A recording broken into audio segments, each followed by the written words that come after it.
Патната мрежа не е доволно безбедна. Состојбата е далеку од нивото на европските земји, а проблемот не е само во квалитетот на патиштата. Стручната фела со низа забелешки. На Македонија и е потребен сериозен пристап, со редовни контроли и одржување. Билтените на МВР речиси секојдневно се полнат со информации за сообраќајни несреќи, последната фатална. Вчера во попладневните часови на магистралниот пат Градско Прилеп, кај селото Радобил, загинаа двајца, едниот на 31, а другиот на 56 годишна возраст, потврди полицијата. Несреќите се чести и на градските улици, а професорите алармираат. Најголем дел од сообраќајките се резултат на човечки фактор, грешки или пропусти кои што ги прават активните чинители во сообраќајот. Би кажал дека најголемиот дел од сообраќајните незгоди кај нас, а и во повеќето од европските земји, се резултат на човечки фактори или грешки или пропусти што ги прават активните чинители, тоа е човекот како фактор.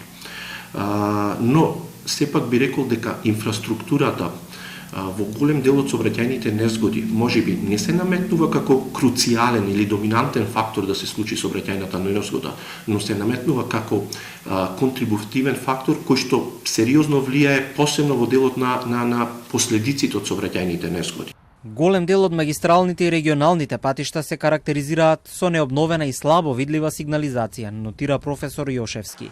Како интервентни мерки за превенција тука се наметнува идентификувањето на сите хазардни локации на патната мрежа и постапување во делот на нивна санација. Казните помагаат, но индивидуалната свест се уште е ниска. Постојат одредени инженерски решенија во повеќето европски држави, тоа се така наречените инженерски контрамерки за безбедност, кои што пред се опфаќаат редизајн, односно редизајнирање на опасните места, опасните делници, понатаму поставување на интелигентна сообраќајна сигнализација која што реагира во реално време и во реални услови, понатаму усовршување на хоризонталната сигнализација со примена на така наречени термопластични материјали кои што се видливи во абнормални услови, намалена видливост, ноќни услови и слично. Јошевски апелира на засилени безбедносни инспекции и заклучува: законите ги имаме на хартија, време е доследно да се применуваат.